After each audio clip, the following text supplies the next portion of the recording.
go. Let's go. All right, let's go where? What are we talking about? Well, let's start by saying what's up, everybody. How y'all doing?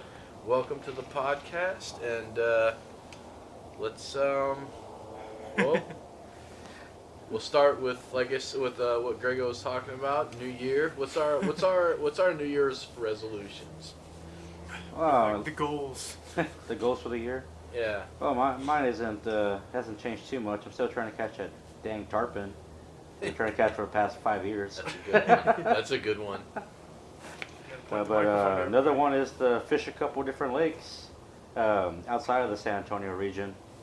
Get out there. Maybe I might go to Fork, maybe Conroe. Who knows? Definitely Sam Rayburn. Yeah, Sam Rayburn. Yeah.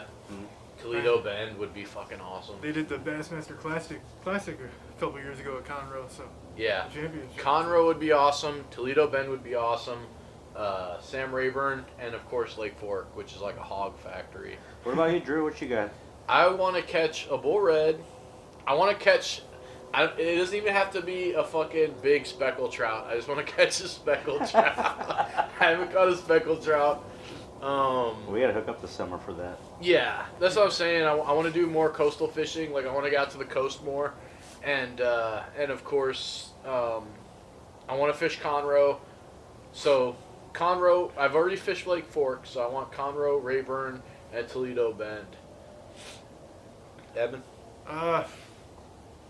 Let's see. Bass fishing wise, let's say like try to break 5 pounds finally. Because my PB right now is only 4 pounds, but that's just because I only fish in San Antonio. So We're gonna put you on a frog bite. No. that's not possible when I don't throw frogs. That's what we should talk about, the frog controversy. We'll get into that. We'll get into that. And what about saltwater? Saltwater? I don't know. I just want to go along for the ride out there. Oh yeah. Nice. Definitely want to do more family trips, more camping. Or you know what? When saltwater, because I've never fished the North Jetty at Port Aransas. So You love it. It's a dude. little more secluded. try the North Jetty. And you finally. could walk a couple hundred yards down the beach, and you'll literally nobody's around you. Yeah, And when those fish are biting, you got them all to yourself. dude. Yeah. Let's keep the microphone out of the fire, Drew. if our audience can't tell yet, there's been a lot of alcohol involved tonight. I'm like Donald Sutherland in fucking what's the fire movie? I can't think of it right now. The fire movie. Backdraft. Backdraft, yeah. Backdraft. Backdraft. Backdraft. Backdraft. And that would make Edmund Kurt Russell. No. Well, I mean, I would rather be Kurt Russell than Adam Baldwin. Grego's Robert Adam De Baldwin. Niro was in that movie too. Oh no, Grego could be Robert De Niro. Yeah, I think it fits. And I'll be Donald Sutherland for some reason. No, I'll be Adam Baldwin. Anyway. What did you do to the little girl? I burned her. Oh my god, yeah, no, I'll be Adam Baldwin. Oh my god. Back on dude. track though. Right? But yeah. Hey, he wanted to explore more topics off the subject of outdoors, right? No. I think the podcast is definitely an outdoors podcast. Definitely about fishing, hunting, and camping and things of the sort. But you know, if we get a little adventurous, nothing wrong with that, Just a little. right? But right now it's what were you? 21 days into the new year. Yeah. Yes. We have yet to do a white bass trip, so That's on the horizon. very much so. White bass, Choke Canyon. Well, We've always done better later in the. All right, towards in February, Yeah, but like right February, now it 40, should be but- already congregating. Yeah. dude, we should talk about what white bass fishing is like for people who don't know, who've never been on the white bass run. You know, You guys gonna eat it? Papa Fuego. Hey, you know I'm gonna eat. Come out. See, now we gotta put this on hold and go eat. Oh, no, let's keep going. Yeah. We should describe what it's like to go white bass fishing, and we should. And what's cool about it is we can go from like a veteran to a fucking intermediate to somebody who just started like fishing it. Wait, who was the intermediate and who just started fishing? Well, I believe you'd be the intermediate, unless you've been fishing the white bass run for as long as Fuego. Been in a very long time. But no, I think. Well, go ahead. I mean, yeah, we should. Like, what is that like? What is the white bass run like? Oh man, kid in the candy store sometimes. Right? It's just a lot of spotting. You gotta go keep moving until you find them. Once you find them though, they're stacked, right? Oh yeah. And it's so crazy because it's like they don't like. It's like when you think, as a bass fisherman, as like a largemouth bass fisherman, like you think like, okay, you know, I caught a few or whatever, like, you know, you're like, man, surely they're not gonna bite again, and they just hit again and again and again. Well, I mean, that's kind of a big difference between white bass and largemouth. Yeah. I mean, from when I was a kid, we always bank fish for them, and you know, you would do pretty good sometimes. They would come out with like 10, 15 of them. But when I finally got a little boat, it was my first John boat, a 1969 Montgomery Ward Sea King, 14 foot. And oh man, that was about 12 years ago. And I started going up there on the rivers. Oh, that was a game changer. Dude, the boat and the kayak is a game changer for every species, but yeah, like, well, I mean, what I'm amazed about is just like the fight, like, you know, it's just like crappie, like a good panfish that just fights like hell, and they're in abundance. Well, it's kind of like crappie's a big bycatch when you're going white bass fishing. Yeah. So you end up with a couple of crappies sometimes too. Yeah, and like I said, they're just fun. They're super aggressive. They're in abundance. You can't catch too many. Like, Oh, you can't catch too many. Your arm starts hurting. Oh yeah, I was about to say, yeah, with the white bass run, and for anybody who's never been on the white bass run, like you never thought that you could get tired of catching fish, or you could catch so many fish that you're like, I could leave now and be just fine with the day. And that's the white bass run. It's like Christmas. It's like second Christmas. I think maybe we had a little bit too much to drink before we started filming this. Why? What's wrong with white bass being second Christmas? Technically, it'll be first Christmas. I guess so. Yeah, no. You're right. Don't get all technical on me, okay? That's just one of the many aspects about what Drew was just saying. I mean, you know, did we have too much to drink? Yes. Okay. Are we gonna get a little bit loose here? Yes. Okay. I mean, Friday night. Right? Because it's Friday night. Oh man. Yeah. rip off Lojo, call it, because his podcast is Fishing After Dark. We can be fishing after midnight. I think I don't know. We don't want to rip anybody out. Because it's kind of what we're doing right now. No A little feathers. bit. It is, after midnight. Shit, it's almost 1 o'clock. It's probably how most our podcasts are gonna go, but yeah. Just an unnamed podcast. But I mean, tonight we have a fire going on, which is kind of nice to have here in South Texas. Usually don't get this cold. Dude. And everybody decided to panic buy the other day. Panic buying. I wonder if we're gonna get another winter storm like we had last year. Oh, we might not. Luckily, it Hopefully we'll didn't. learn from that one. Yeah, luckily it didn't affect the freshwater too bad, but the saltwater, the coast, that's where we were really fucked up at, or that's where it really was affected, and It's like, this is a podcast, right? Just saying the same thing over, censoring yourself after the fact doesn't matter. Well, I said, see, So you said fucked up, it's gonna stay as fucked up. I was saying, I cussed, and I was like, you know what? It's not like a regular video. Well, like we're not going back and changing. We can edit it out. That's what I'm saying. Like I said, are you the one that's gonna be doing all the editing and syncing up of the audio? Like it is a pain in the ass. Edwin is gonna do all the editing. Okay. It is a pain in the ass to censor out every cuss word. So fuck you, Drew. Hey, we're gonna cuss, and let's let this. Going back onto the trout there at the coast. Yeah. My experience this past year was kind of surprising. It seemed like that freeze killed all the dinks. Because I caught a lot of pretty big trout this year. I don't know what the appearances are. I know that right now they just extended the length limit in the keep. Also in the Laguna Madre and Baffin Bay and all that. So you think like in almost cold, like smaller fish?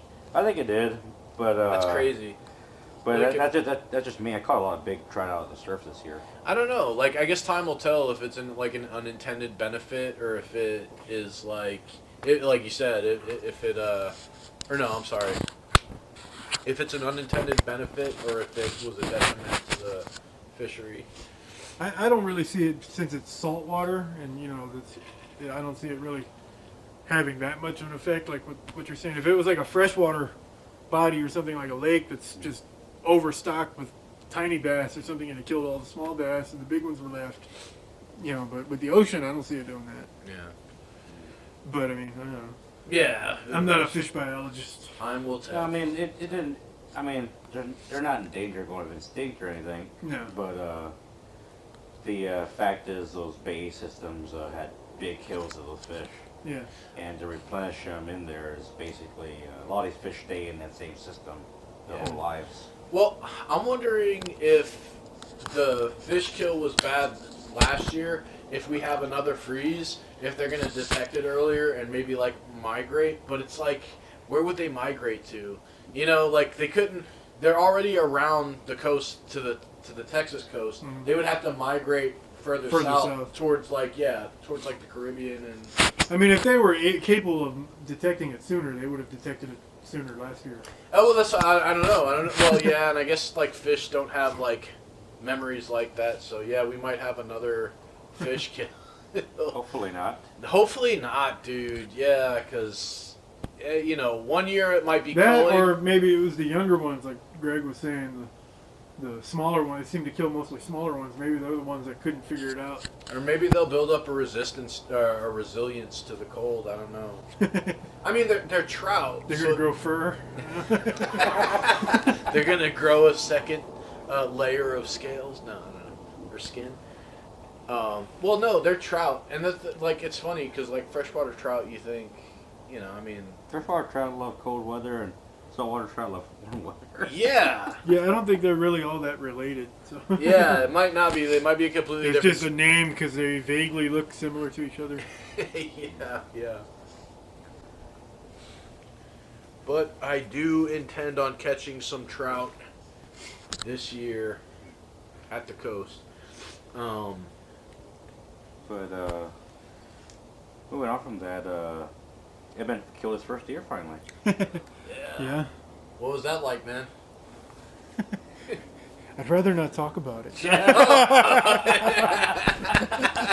He's traumatized.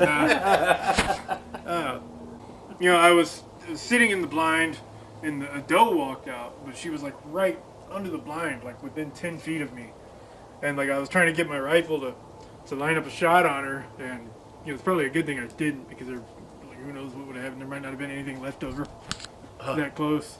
And as I was lining up the shot, a buck came out, like a 4-point buck came out, and like kind of was like chasing after her. And then the buck stopped and was like, since it's after open season, I can't shoot a buck anymore, with full antlers. So he was just like hanging out in the area teasing me, and like he knew I couldn't shoot him, so he was just hanging out right there watching me the whole time. Like he knew I was there, I could make all the noise I wanted, he wasn't running away. And then finally a spike walked out and was on the backside of a tree and didn't want to come all the way around the tree. And finally, when he walked out far enough where I could get a shot on him, I shot him. That was wait, you shot a doe or a spike? A spike. Yeah, nice. No, so like what what did you feel like when you were like about to take the shot? I don't know. I don't have the surfer mentality like you do. I was like, okay, there's one I can shoot, so I lined up and shot him. Yeah. That was the whole thought process. That was like for me everything was like very automatic. Like because it was like being on a stakeout and you're just like sitting in the blind waiting. It was like being there forever. And then like the first day I was just like watching, you know, I'd get my binoculars, I'd look, like I drew a little range card like in the notebook that was there in the blind, in Grego's blind, and like I was just watching and watching, like very vigilant, you know. Second day comes around, and like in the beginning of the morning, same thing, very vigilant, Yeah. very like tuned into what was going on, but like I don't know what happened, like around like it was just like starting to I want to say around like 7 around 7 a.m. like I got like kind of tired and sleepy or whatever, you know, as I just been sitting there like, and so like I just started falling asleep, and like I would wake up every 20 minutes or so, you know, just like You're telling me it was pure luck. Yeah, no, I mean essentially I'm not gonna sit here and act Actually, like, falling asleep probably helped him out. that's what I'm saying. Like, Quiet. yeah, because like I just like I stopped, you know, like. You heard Audrey snores. What the hell was that? Yeah, As we yeah. threw him out, they thought it was grunting. Right? Right, yeah.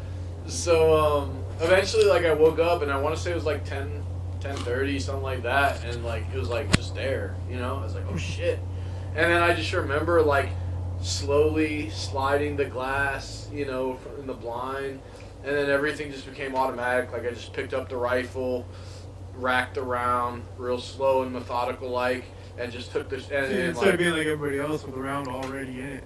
I know, yeah, Yeah. no, like, yeah, everything was just real methodical and fucking. I gotta take a piss, man. Just interrupt. Like, see, this Middle is of a that, terrible Kurt. podcast. Why are we not just doing this tomorrow? No, it's good. In the middle of a sentence, I gotta take a piss, and he runs away. We'll edit it out. You can't edit podcasts because then it's not a podcast and it's just a regular YouTube video. It goes from podcast to vlog. You want me to bring the camera so they can watch me piss? I'm sure the neighbors enjoyed hearing that one. Right?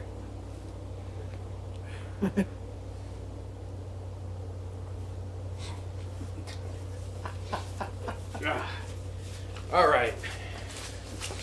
And somehow, with all the extra planning and bringing more equipment and everything that we had done for this one compared to the original one, it's still somehow worse. I think it's great. I think it's going great. But anyway. That tells me you've had too much to drink and you're spending the night here instead of driving home. Right. No, but anyway, everything was real methodical. Ended up, lining up the shot and the scope and taking the shot. And, like, Edmund, I know you did a perfect shot. You dropped him right there. Yep. Me personally... It's a little too perfect because, I mean, maybe it's because it was ballistic tips or something, but we only got 3/4 out of it. Oh, shit. So, Fucking Yeah, wrecked. that front quarter. the front quarter, like, I was trying to aim a little forward to get him, like, through above the blade, the shoulder blade, but Yeah. it went through the shoulder. But I still hit it in the heart. Like, it exploded the heart. But It pretty much turned the shoulder. yeah, the shoulder, there wasn't much. I mean, I guess we could have got something off the lower half of it there. But Mine, same thing. Mine, I believe the shoulder. I wrecked the shoulder, but I missed the heart. yeah. But mine dropped and ended up taking off a little bit. No, but I mean, yeah. Like for me, I think when you're older and you get into hunting, like I had like a very emotional reaction. Like I was like, I don't know, I was happy, but I was like a little like melancholy about killing in the animal and everything like that. It's like, it's funny because we don't think about it. Like, we eat hamburgers every day, we eat chicken, like, we don't think about, like, the price that the animal has to pay or whatever. And Don't really think about it with deer either. Right. Well, I mean, when it's done by your own Just hand. a hippie over here does. I guess so. Yeah. So like, yeah, dude. Like, it was a little bit tough, but then when I brought it home, I processed it, and everything like that. It was cool being able to cook that for my family and make stews and things like that. So, yeah, it was a really crazy, cool experience. And I guess Edmund was just a natural hunter, man. He just got in there and it was. Well, I mean, I wouldn't say that. It took 2 years before I finally shot something. Yeah. It's like it felt natural.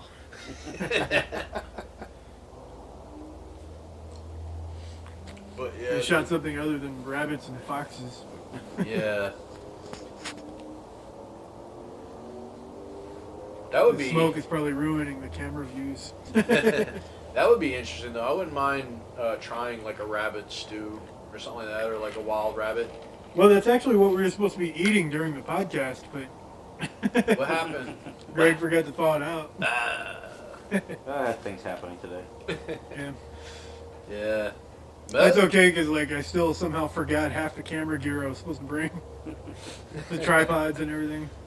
But that's another thing too, man. Introducing the deer to my family, that was pretty epic. Like, I was surprised how receptive my kids were to the deer meat. Like, I mean, it's good. Like, you can tell it's not beef, but it has that bovine quality to it. Like, you know, like the first thing I did was I made like little steaks, and those came out really well. But I really like Grego's marinade. I don't suppose you'll give up that secret. No. But yeah, Grego has a really good marinade, so like, that was really good. It's just store-bought. But when I did my I bought the steaks, stuff at the store. when I did my steaks, I did traditional. Like, but the only thing was I did like olive oil to add some fat to it, and I did salt and pepper, just like real simple, and grilled them. It came out really good. Besides getting summer sausage made, what else do you do with it? Made a little bit of jerky, but most of the backstrap I ended up just cutting into steaks and cooking them on a panini press. Nice. That actually came out surprisingly well. So With the panini press, that's Yeah. badass, dude. No, I mean, it's kind of like grilling it anyway, so. yeah, it puts grill marks in it too. Oh, that's awesome. It's like if you gave a college student like deer meat, put an old George Foreman, just lock it down. That's what Flair does. He's a millionaire. Oh shit, yeah. I guess another goal would be we got to get out and do some hunt for other stuff. Maybe some kind of migratory birds or. I want fowl, man. I want to hunt for fowl. For sure, like dove or quail or, you know. There was a ton of quail up there at the ranch. Like I actually got some pretty good shots of them when I was in the blind. Dude, yeah.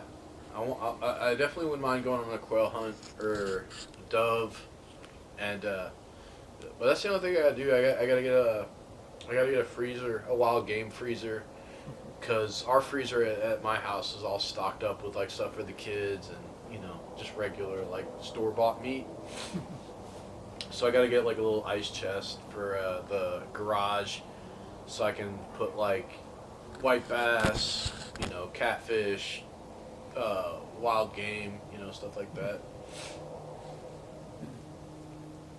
But Also want to try more predator hunting. Maybe we can go try out the predator call or something. See if we can get some of those coyotes to come in. I don't know, man. I'm more geared towards like stuff I can eat. I just Apparently coyotes are popular for eating for some reason. really. Yeah, I saw some recipes online, like people on Facebook and stuff. They were doing coyote backstraps. Are you kidding me? Yeah. Dude, I had no idea. I had no idea either. Yeah. Never heard of that. Well, I mean, you've got your circle, and that's like. Oh, man, I heard of people. No, but I mean, I heard of people eating rattlesnakes. Oh, Yeah, dude, rattlesnakes yeah. never popular, heard of popular as coyote, though. barbecue. I've heard of that. Yeah. I mean, there's people that eat every single thing they kill. I mean, yeah. I'll try. I'll try anything that's safe to eat. Like I'll try it. You know, for sure. Like people eat fox too. Really? Yeah, there's recipes for it online, but you know, just some people are stuck in their ways. I don't know. I don't know. Like some animals, like you don't hear about, like you know. Well, you don't hear about people eating too many predators or anything like that. Yeah. But I mean, it kind of like it doesn't really make sense to me because like you eat predatory fish, why wouldn't you eat a predatory land animal? Yeah. I wonder what the meat's like. I wonder what like coyote meat is like. They're so thin and lean though. If Like, you were in the army, didn't you eat dogs? no. I ate lamb, goat. We did eat wild stuff, but yeah, we didn't eat no dog. There I was out there in the. Well, I'm pretty sure being out there, you never got any Dunkin Donuts. Or No. Krispy Kreme. Yeah. Okay, see, now we're gonna get into. I'm glad you Well, guys. you're gonna get into it. We're making fun of you for it. No, Yeah. you're gonna make fun of me for it. You're gonna join the conversation because this was a segment. I don't know how I can join a conversation on something I haven't partaken in. You already. Either way. I'll tell you how, because you already have a bias. You're team Dunkin Donuts, right? I'm team neither. Really? What team are you? I'm team Shipley's. I don't Shipley's. know. Okay. Look Alright. good. Local. Yeah, right. Team Fiesta Bakery. So I'm team Dunkin, right? I mean, I would rather go to La Fiesta and pick an eclair out of their cabinet up in the front than This go is all spend all good. that waste that money at Krispy Kreme. This is all local. Yeah. But no, I like Dunkin' Donuts, and I was talking about this with Grego because, like, I like jelly donuts, right? To me, Dunkin' Donuts has the perfect jelly donut. It's fried. It's got the sugar. You've obviously never been to Fiesta Bakery. No, I haven't. I would. I'd go there. I would try it, but. I like Dunkin' Donuts stuff. Like, I love the blueberry donuts. I love the Cronuts. yeah. And like, to me, Krispy Kreme, where Krispy Kreme shines is they have their plain donut, right? Mhm. It's good for coffee. It's got the glaze and everything like that. But their jelly donut, I can't do their jelly donut because it's got the jelly, which is sweet, and the glaze, right? And it's a lot of jelly. It's just too much. It's sweet on sweet, right? Whereas like Dunkin' Donuts is a nice balance, okay? So, you know, this is my whole point of contention here. Yeah. I don't know who you're contending with though. Nobody. You know what? It's okay. We can completely scrap it because. I mean, I'm kind of like I didn't want to cover this, but at the same time, I'm kind of glad Greg brought it up so we can just move past it. Because you're kind of stuck on this idea. No. It was just something that I was gonna talk about. It fell short. Okay. Talk fine. about it. Keep talking. What else you got to say? Get it out your system now. I like Dunkin' Donuts above Krispy Kreme, but like I said, Okay. Look, I'll participate now. Here's a bigger question: Starbucks or Dunkin' Donuts coffee? Oh, Dunkin'. ooh, Dunkin'. Dunkin'. Because like Starbucks has the different roasts or whatever, but Dunkin' does too. But it's like, you know, Dunkin's for the people, man. You know, Starbucks is like You can get like an For the basic bitches. You can get a large iced coffee for $3. right. It's like, yeah. And don't get me started on Starbucks pastries. Like, what do they think they're doing? Well, I didn't bring up pastries for a specific reason because Starbucks pastries suck and they're overpriced. That's what I'm saying. I That's wish, what I'm I saying. wish y'all two were like really coffee drinkers, and we could talk about the other coffee places in town that are really good. Yeah. But, well, you can talk about the other coffee place in town, because I mean, I'm not a coffee drinker, but I mean, if I'm gonna drink coffee, it's gonna be at the small local places like that actually know what they're doing, put effort into it. Yeah, that's actually it is actually better to support a local business than like a major chain, 100%. Well, that's not my reasoning, but you know that works too. Throw that, Yeah, but they make good coffee though. Yeah. throw that out there. Like, what are some local spots that you do? Was it local? Is that what it's called? No, it's Merlat's. Locally It's not small anymore. Merlat's been around for. Got different locations around the state now. What's it called? It's Local. Merlat coffee. Merlat? Yeah. But a really good one is State Coffee. Estate, that's what I was thinking It's of. also really good. Where at? That's off of Houston by where Spaghetti Warehouse used to be. Oh, okay. So I mean, if we're going on a fishing trip to Choke, like, is it on the way or No, No, it's unfortunately not. downtown. Okay. Yeah. So it's just something. Yeah. That's the thing too. Yeah, is like. Might as well shout out some other places. Truth Pizzeria. Oh, yeah. Best brick oven in town. You haven't been there yet. We gotta No, go. I haven't. Let's do that tomorrow. Oh, dude, that might be legit. Yeah, we could probably freaking do that. Hell yeah. Good stuff there. That's the thing. What's the best snacks to get for a fishing trip? Like, if we're on our way to the coast, Well, what are your go-tos on the way to the coast or Choke or like if we're traveling? Depends, like how early we're leaving. Okay. Because if it's morning, you gotta stop and get the kalash and Yeah, coffee. the Kolaches. glosh and the coffee. Yeah. Oh yeah. Oh man. Especially if you don't get to stop and get tacos. That's like Yeah. the it's next best thing there. Yeah. Breakfast tacos. Yeah, tacos is definitely the way to go. For me, it's like chorizo and egg and bean and cheese. Yeah. We need to stop one day at what's it, Chinese Donuts? Oh yeah. Donuts Chinese food. Yes. There's in Three Rivers, there's a place. It's called Donuts Chinese Food. That sounds legit as hell.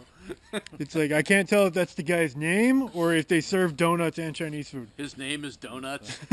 Donuts! No, that one place is good in Port A too. What is that? There's a couple of them. Palace Donuts. Hmm. And I've kind of seen them around like the coastal area and stuff. On the way. No, yeah, just little Or towns. once you're already there. Yeah. But that Yeah, place is pretty good. dude. They got good coffee too. I don't know why, but like, I don't know, like, donuts and doing like outdoor stuff. It's like, I don't know. It feels like it's hard to. It's like surfing, man. It's So no. I think it's like the glaze and the sugar. Like, I get worried about like dirt getting into it and stuff. Like, But wait. But now you actually said it one a while ago. But what's your best road snack there? Getting to the hole. oh, like I mean, Road snack. I like combos. You know. Combos. Yeah. Yeah. The only person in Texas that likes combos. The pizza combos. I like combos. I like gummy bears. I'm a gummy bear kind of guy. Or, well, gummy worms, you know. You stuff look like a gummy bear kind of guy. Yeah. I What about you? am a gummy bear. So road snacks, I don't know. That kind of like the basically whatever snacks we stop and get, like we talked about earlier, is the road snack. Let's say, So- yeah. The kalash. Emin will eat damn near anything. I gotta have the hot fries, man. The hot fries. Hot fries is a good one. Arizona That's a tea. good one. That's a banger. I like Chex Mix. Chex Mix feels like a good one. Or you know what? For me, I'd like the Seventh Day croissants. They have like peanut butter and jelly and chocolate, Boston cream. Dude, you Yeah. bought some croissants catfishing one time, and That's what they were, the those Seventh Day. were bangers. Those were delicious. Yeah. Speaking of bangers, the Crustables. Oh, yeah. And Don't Crustables. get me started on Crustables. Like there's a whole section in the last catfish video that's just me opening and eating the Crustable. Dude, Crustables are so amazing, all They right? have no business being that great. They're but so great. they're so good. Such a great snack. Yeah, I love Crustables. I mean, Look, and I'm a strawberry hey-o. what's the time on there I'm a already? strawberry How long we been recording? Crustables. Oh, we recorded. 34. We can Hey, call it Cut it quits off now. about now? you know, my wife says I got a strawberry dick. You want to check it out? Taste it. This is on This is all going on YouTube. pull that bad boy out. Guess we're gonna have to make some more edits to this video than we anticipated. Yes. Little strawberry dick over here. Let's shoot an outro later. Yeah. We go ahead and